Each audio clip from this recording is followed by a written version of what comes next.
કેન્દ્રમાં નવા મંત્રીમંડળ સાથે સત્તાવાર રીતે નરેન્દ્ર મોદી જ્યારે ત્રીજી વાર કાર્યભાર સંભાળે એ પછી જો ગુજરાતના મંત્રીમંડળમાં પણ મોટો ફેરફાર આવી શકે એમ છે, તો આ સાથે જ ભૂપેન્દ્ર પટેલના મંત્રીમંડળમાં પણ નવા જૂની થાય છે. તો સ્વાભાવિક છે કે 2024ની લોકસભા ચૂંટણીમાં વર્તમાન મંત્રીઓએ પોતાના મત વિસ્તારમાં ખેંચેલા મત અને મંત્રી બન્યા બાદ કરેલી કામગીરીને ધ્યાને લઈને ચોક્કસથી મેરિટ લિસ્ટ તો બનવાનું જ છે.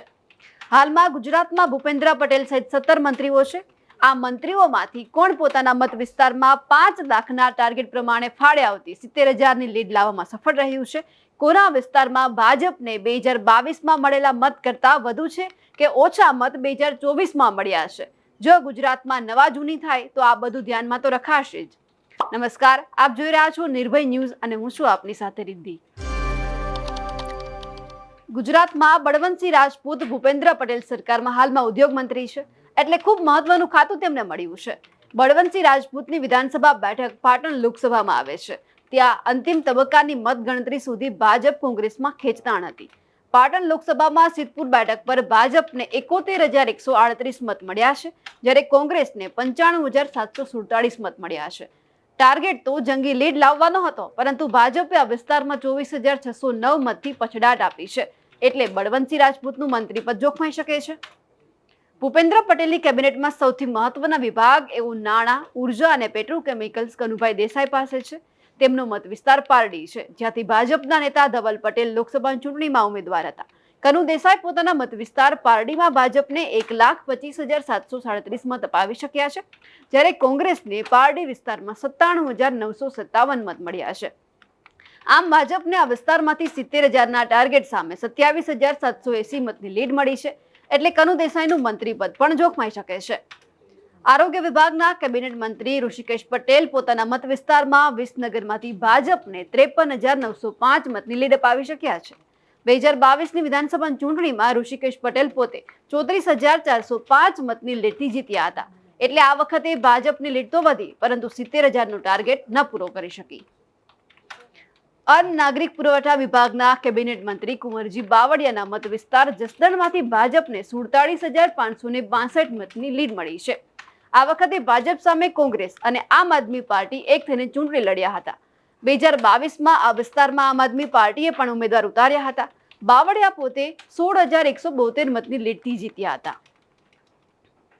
રાજ્યમાં પ્રવાસન વિભાગના કેબિનેટ મંત્રી મુડુબેરાના વિધાનસભા વિસ્તારમાં ખંભાળિયામાંથી ભાજપને માત્ર 42,943 મતની લીડ મળી છે. આ સીટ 2022ની વિધાનસભા ચૂંટણીમાં હાઈ પ્રોફાઇલ બની ગઈ, કારણ કે આમ આદમી પાર્ટી તરફથી મુખ્યમંત્રી પદના દાવેદાર જાહેર થયેલા ઈસુદાન ગઢવી ખંભાળિયામાંથી ચૂંટણી લડ્યા. આ વિસ્તારમાં કોંગ્રેસના વિક્રમ માડમ પણ મજબૂત નેતા છે.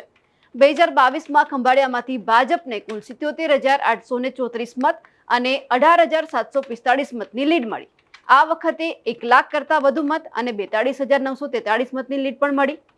શિક્ષણ વિભાગના કેબિનેટ મંત્રી ડોક્ટર કુંબર ડિંડોર પોતાના મત વિસ્તાર સંતરામપુરમાંથી ભાજપને 39,238 મતની લીડ અપાવી શક્યા છે.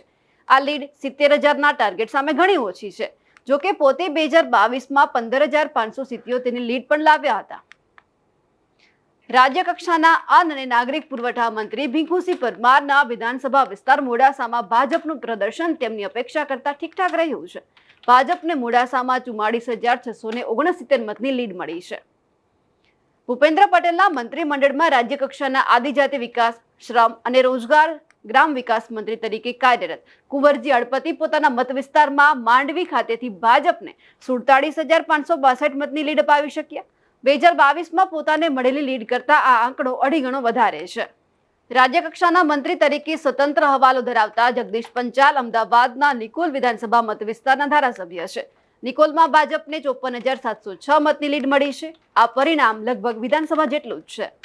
ભાજપના 156 ધારાસભ્યોમાંથી સુરત લોકસભા મત વિસ્તારમાં આવતા 7 ધારાસભ્યોને બાદ કરીએ તો બાકીના 149 ધારાસભ્યોમાંથી 39 ધારાસભ્યોએ 70,000ની લીડનો ટાર્ગેટ પૂરો કર્યો છે. પરંતુ આ 39 ધારાસભ્યોની યાદીમાં ભૂપેન્દ્ર પટેલ સરકારમાં મંત્રી હોય એવા ભાનુબેન બાબરિયા, પરસોત્તમ સોલંકી, બચુ ખાબડ, હર્ષ સંઘવી, પ્રફુલ્લ પાનસેરિયા ફક્ત આ 5 મંત્રીઓ જ 70,000ની લીડનો ટાર્ગેટ પૂરો કરી શક્યા છે. એટલે આ 5 અને મુખ્યમંત્રી ભૂપેન્દ્ર પટેલ સિવાય બાકી રહેલા 8 થી 10 મંત્રી ઉણા નથી ઉતરી શક્યા. એટલે ક્યાંક આ 8 થી 10 નેતાઓ પર લટકતી તલવાર તો છે જ. તમને શું લાગે છે, જો ગુજરાતમાં નવા જૂની થશે તો કયા ધારાસભ્યોને મંત્રીમંડળમાં જોવા માંગશો તમે? એ અમને કમેન્ટ લખીને કમેન્ટ બોક્સમાં ચોક્કસથી જણાવજો. સાથે જ નિર્ભય ન્યૂઝને લાઇક, શેર અને સબસ્ક્રાઇબ કરવાનું ના ભૂલશો. નમસ્કાર.